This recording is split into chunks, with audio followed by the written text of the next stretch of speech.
नमस्कार, India voice देख रहे हैं आप और मैं हूं आपके साथ तुषार कुमार। तो वक्त तो चला है खबर दिन भर का। चलिए खबरों की शुरुआत करते हैं। प्रधानमंत्री नरेंद्र मोदी के राहुल के अडानी अंबानी को लेकर किए गए सवाल पर अब राहुल गांधी की प्रतिक्रिया भी सामने आई है। आपको बता दें कि मामले में एक बार फिर से राहुल गांधी ने पीएम मोदी ने अडानी अंबानी पर कार्रवाई के लिए ईडी सीबीआई भेजने की मांग की है।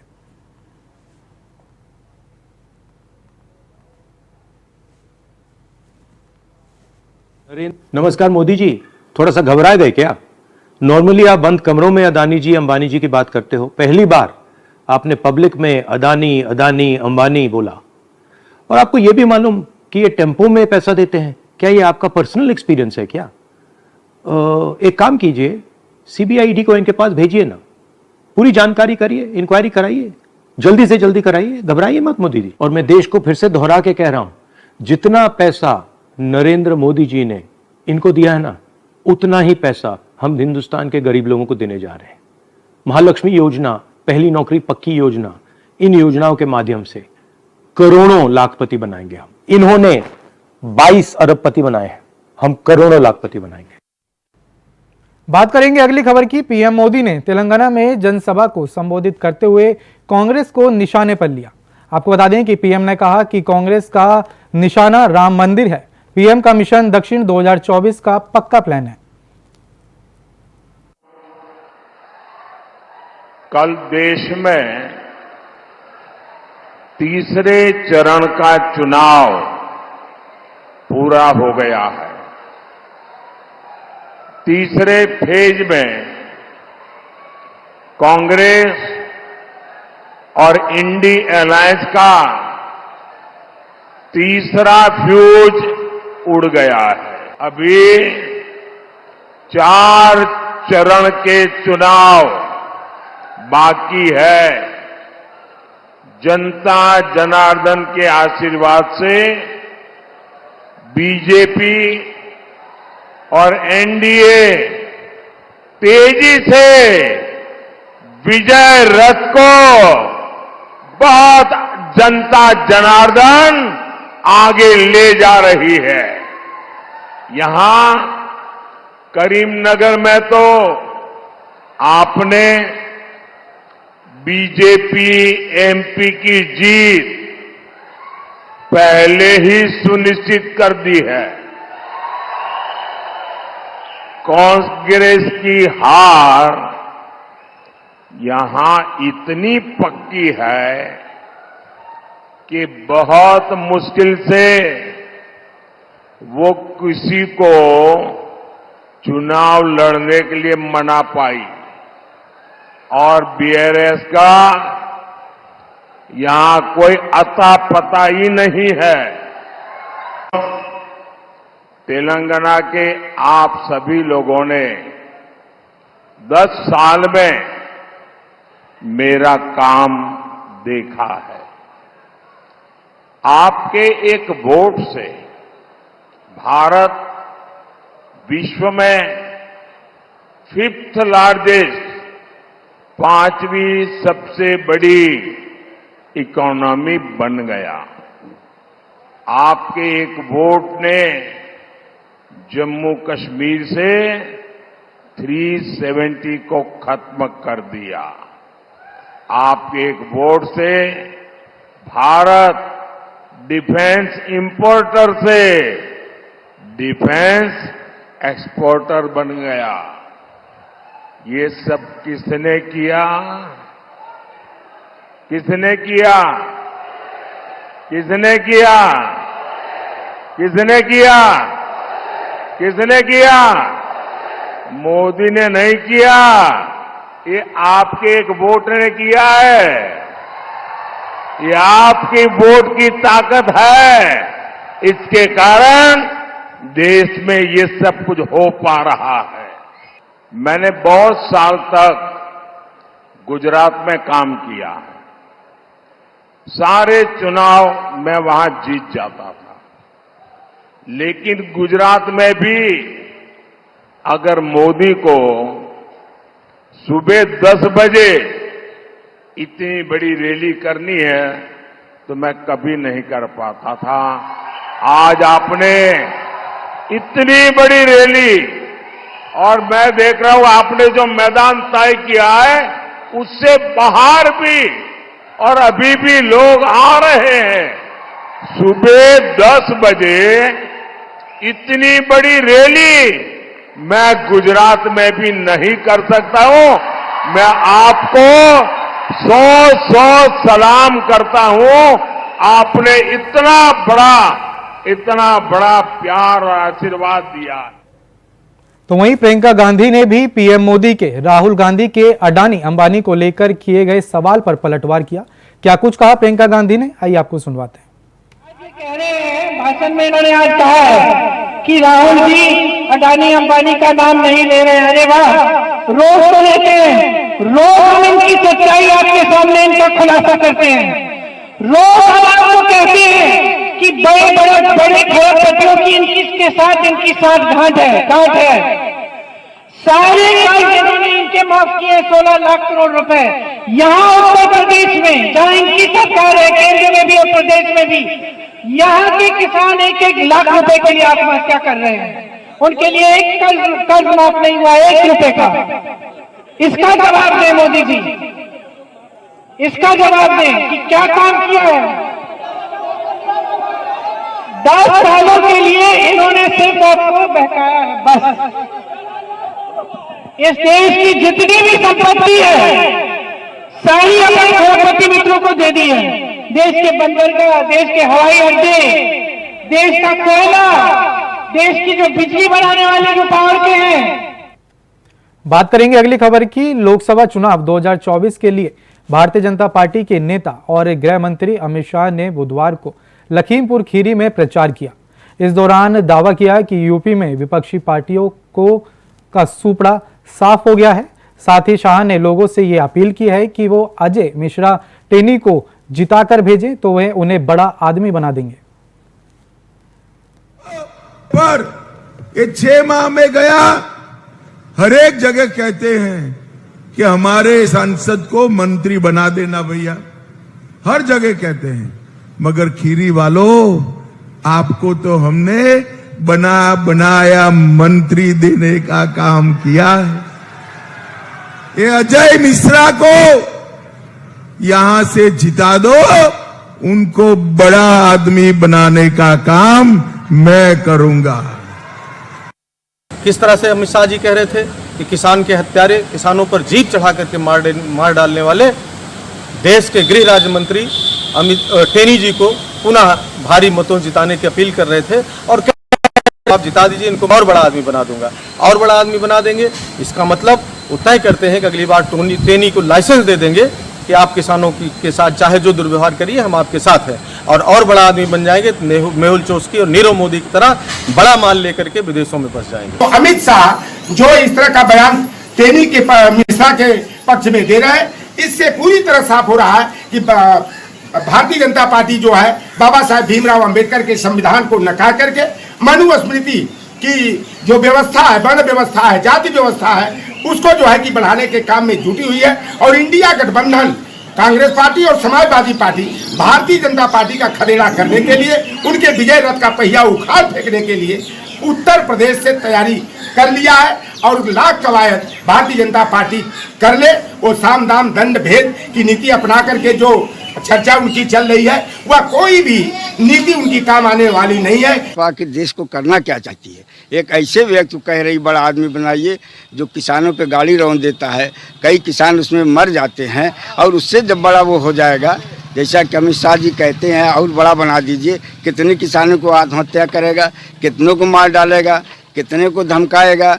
ये तो देश के लिए बहुत ही जहरीला बयान है कि टेनी को और बड़ा बना दीजिए ताकि और वो क्राइम करता रहे। ये भाजपा है, जब हार रही है ऐसे ही उल्टे सीधे बयान देगी। सर, आज देश के गृह मंत्री अमित शाह लखीमपुर खीरी पहुंचे थे। खीरी पहुंचने के बाद उन्होंने अजय मिश्रा टेनी को जिताने की बात कही, वहां की जनता से अपील की, और साथ ही जिस तरीके से उन्होंने कहा है कि मैं अजय टेनी को एक बड़ा आदमी बना दूंगा जो आप यहाँ से जिता के भेजोगे, तो आप क्या कहोगे इस चीज़ को लेकर? देखिए, एक चीज़ आप समझने की कोशिश कर रहे हैं नितिन जी। मैं आपको बताना चाहता हूं कि अजय मिश्रा टेनी जी के बारे में पूरे देश का किसान जानता है। मोदी जी की जन कल्याणकारी जो योजनाएं हैं या मोदी जी के द्वारा किसानों को लेकर के जो चीज़ें की गई हैं, किसान तो कहीं ना कहीं मोदी जी के प्रति हमेशा विश्वासपरक नीति को रखता रहा, तभी तो उनके एक आह्वान पर किसानों की बात को लेकर के किसान अपना आंदोलन से वापसी कर लिया था।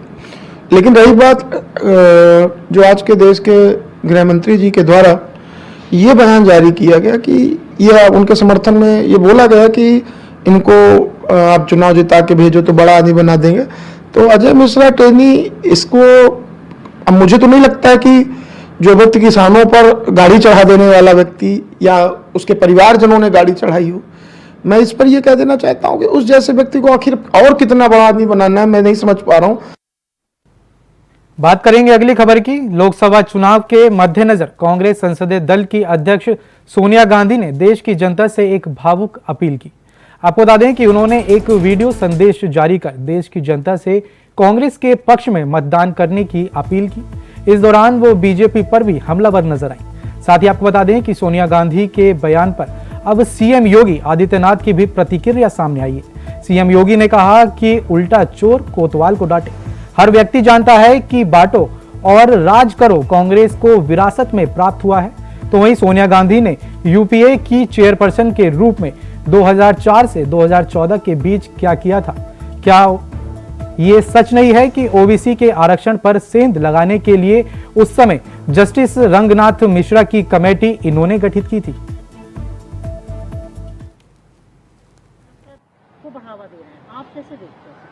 देखिए, उल्टा चोर कोतवाल को डांटे,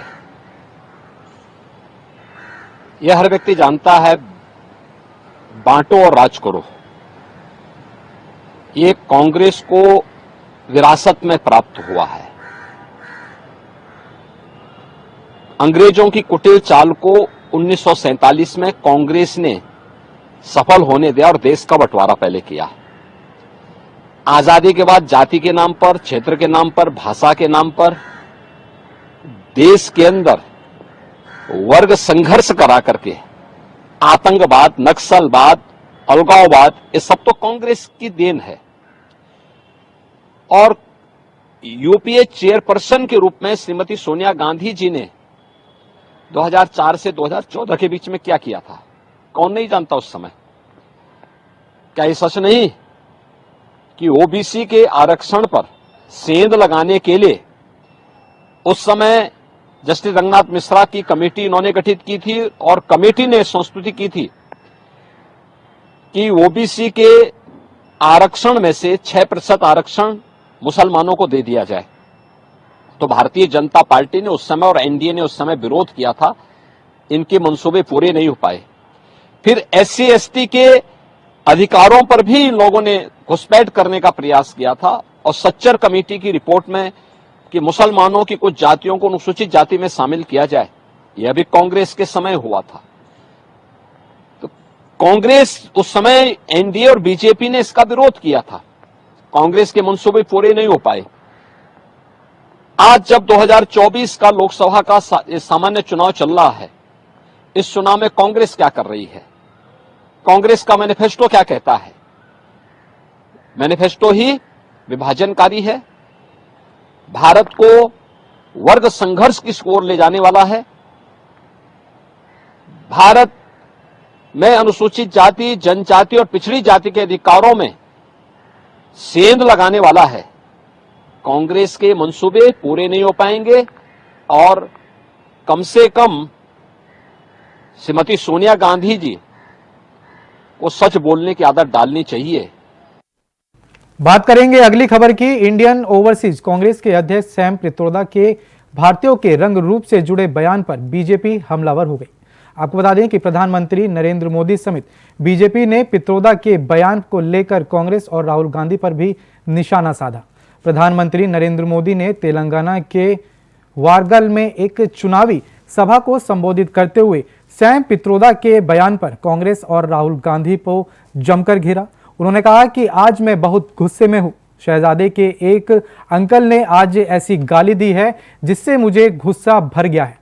संविधान सिर पर रखने वाले लोग देश की चमड़ी का अपमान कर रहे हैं। ये शहजादे मैं बहुत गुस्से में हूं आज दोस्तों। मुझे कोई गाली दे, मुझे गुस्सा नहीं आता है, मैं सहन कर लेता हूं। लेकिन आज शहजादे के फिलोसोफर ने इतनी बड़ी गाली दी है जिसने में गुस्सा भर दिया है। कोई मुझे बताइए, क्या मेरे देश में चमड़ी के रंग के आधार पर लोगों की योग्यता तय होगी? क्या चमड़ी के रंग का खेल शहजादे को किसने इजाजत दी है? संविधान सर पे लेकर के नाचने वाले लोग चमड़ी के रंग के आधार पर मेरे देशवासियों का अपमान कर रहे हैं। शहजादे, आपको जवाब देना पड़ेगा। चमड़ी के रंग के आधार पर मेरे देशवासियों का अपमान मेरा देश सहन नहीं करेगा और मोदी तो कतई नहीं करेगा। That on one hand you have Bharat Jodo Yatra and Mohabbat ki Dukaan and inclusivity. On the other hand you have Arabs, Chinese and this kind of racism and divisiveness. And third hand you have people like D.K. Suresh, the brother of D.K. Shivkumar, talking about South India seceding from North India. And then you have India alliance partners insulting North India, Sanatana. In a lot of ways, what is playing out in front of us is the Congress's ideology. Full of hypocrisy, full of divisiveness, full of lies, and constant attempt to divide Indians and make India weaker.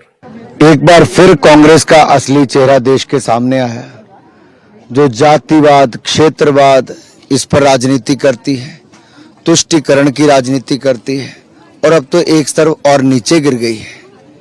जातिवाद पर इस तरह की टिप्पणी कि अगर आप पूर्व के हो तो चाइनीज दिखते हो, पश्चिम के हो तो अरब की तरह दिखते हो, उत्तर के हो तो अंग्रेज की तरह दिखते हो, दक्षिण के हो तो अफ्रीकन की तरह दिखते हो। ये किस तरह की सोच है? ये कांग्रेस के लोग टुकड़े टुकड़े गैंग को तो अपनी पार्टी में शामिल करवाते हैं, लेकिन टुकड़े टुकड़े करने की सोच भी रखते हैं। ये क्या सोच लेके चले हैं देश के बारे में? ये किस तरह का जहर उगला जा रहा है? ये वही विदेशी मानसिकता है जो अंग्रेजों ने, मुगलों ने हमारे दिमाग में भरी थी। ये कहो सब बाहर से आए थे कि हिंदुस्तान तो एक सराय था।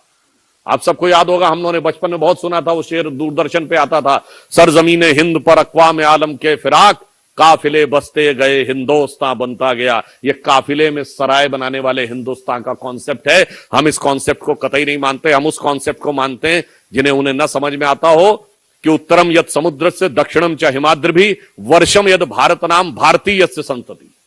जो समुद्र के उत्तर में और हिमालय के दक्षिण में भूभाग है, वह एक महान देश है जिसमें रहने वाला हर देश भारतीय माना जाता है। इसलिए अब मैं ये कह सकता हूं कि ये कांग्रेस की मानसिकता बहुत साफ है। भारत को अंदर से तोड़ो, उत्तर दक्षिण में तोड़ो, तमिल हिंदी में तोड़ो, अगड़े पिछड़े में तोड़ो, दलित सवर्ण में तोड़ो, उत्तर भारतीय मराठी में तोड़ो, बंगाली पंजाबी में तोड़ो और बाहर से जोड़ो। यानी भारत को अंदर से तोड़ो और विदेश से जोड़ो, ये इनका कॉन्सेप्ट है। इसलिए मैं साफ ये कहना चाहता हूं कि अब राहुल गांधी जी के उस्ताद ने, यानी उनके गुरु ने जो उस्तादी दिखा दी है, अब मुझे नहीं लगता है शागिर्द का अब कोई ऑप्शन बचा है। और इसके साथ एक और बात साफ हो गई है। ये राहुल गांधी जी जो बोलते थे कि भारत का एक्सरे करेंगे, अब वो एक्सरे उनके उस्ताद ने साफ कर दिया है। क्या कहना चाहते हैं? अब सैम पित्रोदा भारत को क्या समझते हैं? ये तो बार बार स्पष्ट हो रहा है कि वो फेलियर हैं, देश को नहीं समझते, राहुल गांधी के एडवाइजर हैं। अब मैं समझ गया कि राहुल गांधी इस तरह से अनाप शनाप क्यों बोलते हैं, इस पर क्या टिप्पणी की जाए। ये हार की हताशा है, न हिंदुस्तान समझते हैं न देश की विरासत समझते हैं। ऐसा है, आज मैंने स्टेटमेंट देखा ये सैम पित्रोदा का, कैसा व्यक्ति है पता नहीं है, उन्होंने बोला कि नॉर्थ ईस्ट का लोगों को चाइनीज जैसा देखता है। मेरा चेहरा मैंने आईना में देखा और मैंने ही मेरा पता चला कि मुझको असमीज जैसा लगता है, मुझको इंडियन जैसा लगता है, कोई तरफ से मुझको चाइनीज जैसा नहीं देखता है। पता नहीं वो व्यक्ति का क्या है, एक रेसिस्ट कमेंट है, हमें दुख देने वाला कमेंट है। और चाइनीज का साथ हमारा सिमिलरिटी ढूंढ के what he try to prove, पता नहीं उनका दिमाग में क्या है। लेकिन एक बात जरूर है, राहुल गांधी का एरे गेरे में जो भी लोग रहता है, उनका जो नॉर्थ ईस्ट का ऊपर जो उनका दृष्टि है या नॉर्थ ईस्ट को जो देखने का जो उनका तरीका है, ये बहुत ही गलत है। वो हमेशा नॉर्थ ईस्ट का लोगों को इंसल्ट करता है, कभी बोलेगा ये चाइनीज जैसा दिखता है, कहीं बोलता है क्या वो भारत में है, कहीं ऐसे वो हर टाइम राहुल गांधी और उनका जो एरे गेरे में लोग रहता है, नॉर्थ ईस्ट को इंसल्ट करते ही रहते हैं। और ये जो सैम पित्रोदा का आज जो बयान आया, ये रेसिस्ट है, कंडेमेबल है और शोभा भी नहीं देते हैं। और मैं सैम पित्रोदा को बोलना चाहता हूं कि आप कभी नॉर्थ ईस्ट में आए नहीं आए पता नहीं, बट नॉर्थ ईस्ट का लोग जो है, हम लोग प्राउड इंडियन है। और मैं बोल सकता हूँ as a Assamese, I am a proud Assamese. Manipuri लोग बोलेगा we are a proud Manipuri, Nagas will speak that they are proud Naga, but yet we are proud Indian. कभी हमारा आप इंडियननेस को या हमारा जो नेशनलिस्ट, हमारा जो इमोशन है, सेंटीमेंट है, इसको आप चैलेंज मत कीजिए। बात करेंगे अगली खबर की। अपने विवादित बयानों से कांग्रेस और इंडिया गठबंधन के लिए मुसीबत बन रहे सैम पित्रोदा ने अपने ओवरसीज कांग्रेस कमेटी से इस्तीफा दे दिया। आपको बता दें कि जिसको कांग्रेस अध्यक्ष मल्लिकार्जुन खड़गे ने स्वीकार कर लिया है, जिसकी जानकारी खुद कांग्रेस नेता जयराम रमेश ने सोशल मीडिया प्लेटफॉर्म एक्स पर ट्वीट कर दी।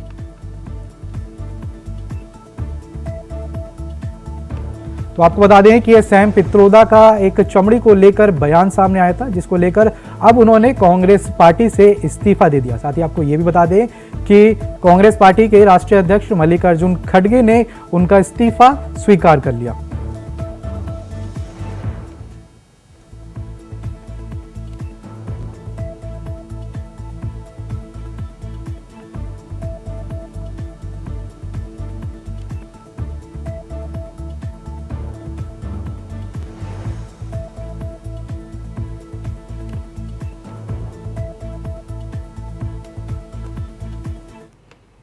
बात करेंगे अगली खबर की। मुख्यमंत्री योगी आदित्यनाथ ने अलीगंज के डीएवी इंटर कॉलेज मैदान में फर्रुखाबाद लोकसभा के भाजपा प्रत्याशी मुकेश राजपूत के समर्थन में जनसभा को संबोधित किया। इस दौरान सीएम योगी आदित्यनाथ ने विपक्षी गठबंधन पर जमकर हमला बोला। फिलहाल के लिए खबर दिन भर में इतना ही। देश और दुनिया की तमाम बड़ी खबरों को जानने के लिए बने रहिए इंडिया वॉइस के साथ। नमस्कार।